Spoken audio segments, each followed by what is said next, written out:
लेकर स्पेशली बहुत बातें होती हैं इंडस्ट्री में कि ही समबडी जो अपनी फिल्म अपने तरीके से शूट करवाना चाहते हैं। वो जो जो लुक है फिल्म का वो उन पे डिपेंड करता है। पोस्ट प्रोडक्शन में वो क्या काटना चाहते हैं, क्या रखना चाहते हैं, उन पे डिपेंड करता है। समवेयर कुछ ऐसी बातें थी कि वो इतनी स्ट्रॉन्ग पर्सनालिटी है कि for the director also it becomes difficult to say no to anything because he is a star and he is a super star of the industry. ये कहाँ तक सच है? क्योंकि जब आपके साथ उन्होंने काम किया, आप फर्स्ट टाइम डायरेक्टर थे खुद, तो एक सुपरस्टार के इन्फ्लुएंस में आना एक न्यू कमर के लिए इंडस्ट्री में एज अ डायरेक्टर भी थोड़ा हो सकता है मुश्किल, क्योंकि अगर पहले काम किया हो तो हो सकता है वो बोले कि नहीं आमिर मेरे को लगता है कि ऐसा करना चाहिए हमें। लेकिन as a newcomer director in the film industry, आपको कभी ऐसा लगा कि आमिर अपना जो डिसीजन है वो मेरे पे थोप रहे हैं?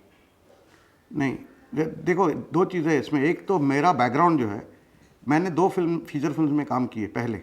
एक था गोविंद अलानी साहब के साथ आक्रोश, और दूसरी फिल्म थी गांधी, जिसमें एटनबरो का फिल्म थी। और उसमें बहुत से स्टार्स थे, लेकिन किसी ने अपने स्टेटस नहीं दिखाया किसी को। ना ही आक्रोश में जहाँ नसीरुद्दीन और ओमपुरी और अमरीश पुरी ये लोग थे, लेकिन उनका काम करने का तरीका जो था वो स्टार बेस्ड सिस्टम नहीं था। तो मुझे स्टार सिस्टम क्या है उसकी कोई आइडिया नहीं था। और जब मैं आमिर को मिला, मैं नॉर्मली जैसे एक्टरों को बात करते वैसे ही किया, और उन्होंने वैसे मेरे साथ रिएक्ट किया। और सारी फिल्म में कभी उन्होंने मुझे ऐसा महसूस करने नहीं दिया कि वो स्टार है, और वो किसी भी मतलब status, he didn't throw status at me. And ये सारे भले कुछ भी लोग कहें, मेरे साथ जो व्यवहार था उनका वो थॉरली प्रोफेशनल था। और उसमें ज़रा सा भी मुझे अपने आप को छोटेपन महसूस होने की मतलब कभी मतलब मौका नहीं हुआ, वो कभी नहीं हुआ। मतलब आर्ग्यूमेंट्स भी कभी नहीं हुए कि नहीं? एक्चुअली मेरे साथ जब लोग बोलते हैं कि आमिर आर्ग्यू करता है, ये होता है वो होता है, मुझे ताजुब होता है, क्योंकि मेरे साथ कभी हुआ ही नहीं। और ना ही मेरे दूसरे फिल्म में हुआ। लेकिन आमिर कभी हम लोगों ने मतलब किसी भी मतलब एक ही बार मुझे कहा आमिर ने, वो बार बार कहता था, कभी कभी क्या होता है फिल्म में बहुत सी दिक्कतें होती है और आपको मतलब कॉम्प्रोमाइज़ करना पड़ता है। और मतलब कभी ऐसी मुश्किलें आ जाती है जहाँ पे आपको लगता है चलो अभी निकाल लेते हैं इसको, यहाँ हम कॉम्प्रोमाइज़ कर लेते हैं। वहाँ पर जो है आमिर मुझे कहता था कि देखो, फिल्म बनने के बाद किसी और को दोषी मत ठहरा कि तेरे वजह से या उनके वजह से ये हुआ, सारे जिम्मे तुम्हारा है, जो भी करना है करो, लेकिन फिल्म जब कंप्लीट होता है ये कहना कि नहीं ये सारी गलतियाँ या अच्छाई जो भी है ये तुम्हारे वजह से, या मेरे तो ले लो वो जिम्मेदारी और वैसे काम करो। तो वो हौसला दिलाने के लिए, और ये सपोर्ट जो है कौन देगा? सारे लोग जो है वही चाहते हैं कभी ना कभी कि स्टार हमेशा मतलब उनका ये होता है कि डायरेक्टर मतलब वो जो चाहे करे। लेकिन आमिर के लिए इतना है कि जो वो स्टोरी की डिमांड जो है उसके हिसाब से चले।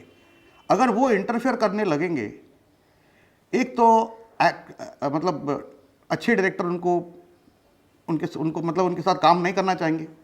मैं तो अगर वो सूट होते मेरे रोल्स के लिए तो मैं हमेशा आमिर के साथ काम करना चाहूँगा। आमिर के बारे में एक और बात कही जाती है कि जब तक वो खुद सेटिस्फाइड नहीं होते अपनी परफॉर्मेंस से, जब तक उनको लगता है कि मैंने बेस्ट परफॉर्मेंस अभी तक नहीं दिया है, तो वो टेक्स बार बार करते हैं। ये डायरेक्टर के लिए अच्छा है या बुरा है? एक्चुअली नॉर्मली जो है ये टेक्स के बारे में जितनी टेक्स होनी चाहिए, ये एक अच्छे डायरेक्टर को बोलने की ज़रूरत नहीं है। लेकिन जहाँ पर आमिर को लगता है कि डायरेक्टर कॉम्प्रोमाइज़ कर रहा है, वो बोलेगा मुझे एक और करने दो।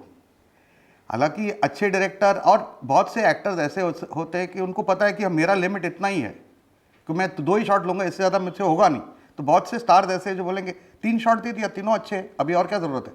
लेकिन आमिर का एटीट्यूड वो नहीं है। वो चाहते हैं कि इससे अच्छा हो सकता है, ये मेरा फाइनल है, इससे मतलब मैं और कोशिश जितना भी करूँ नहीं होगा तो ही वो मान लेते हैं कि ये ठीक है, ओके ठीक है। अगर डायरेक्टर ओके बोलता है तब भी आमिर मान लेते हैं, उनको लगता है कि नहीं डायरेक्टर को बोलेंगे मेरे को लगता है कि मैं इससे बेटर कर सकता हूँ? हाँ तो क्या हुआ, तो करो ना। तो अगर वो बोलते हैं कि मुझे एक और टेक करना है और आपको लगता है कि वो दे पाएंगे तो ले लो एक और शॉट, उसमें कोई प्रॉब्लम नहीं है।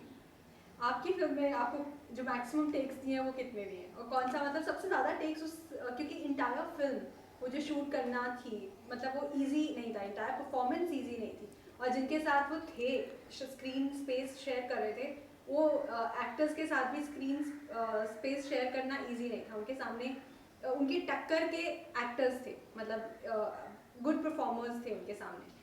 तो तब उन्होंने कितने मैक्सिमम टेक्स लिए आपकी शूटिंग में?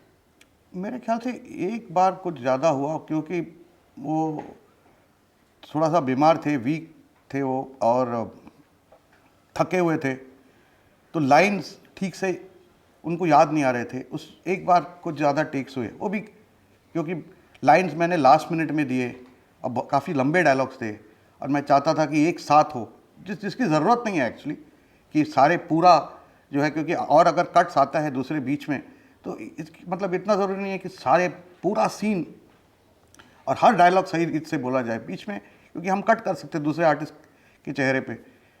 एक आध बार ही हुआ, ऐसा कुछ नहीं कि उन्होंने बहुत से टेक्स लिए ऐसा।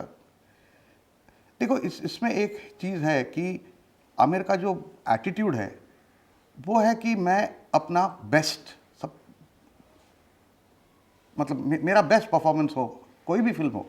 अब मैं जो इस वक्त जो कर रहा हूँ ये सबसे बेस्ट होनी चाहिए। अगर आप भी उसी विश्वास के हैं तो आपको मज़ा आएगा उनके इन्वॉल्वमेंट से। आप अगर चाहते हैं कि यार ये सीन मुझे कैसे भी करके 8 बजे ख़त्म करना है, इनका पैकअप करके दूसरों का शॉट लेना है, फिर आप प्रॉब्लम में हैं, क्योंकि वो उसको समझ में आ जाएगा। क्योंकि आप समझो 6 बजे से शुरू करते हैं कि जल्दी करते हैं, ये करते हैं, जल्दी किस लिए करना है? आपको परफॉर्मेंस चाहिए या आपको शॉट कंप्लीट करना है, ये आप तय कर लो पहले। तो it is a matter of attitude. अगर आप उनके साथ काम कर रहे हैं तो पहले काम सही हो ये सोचो, ये नहीं कि आप काम जल्दी हो। अगर आप जल्दी में हो तो आप तकलीफ में हैं।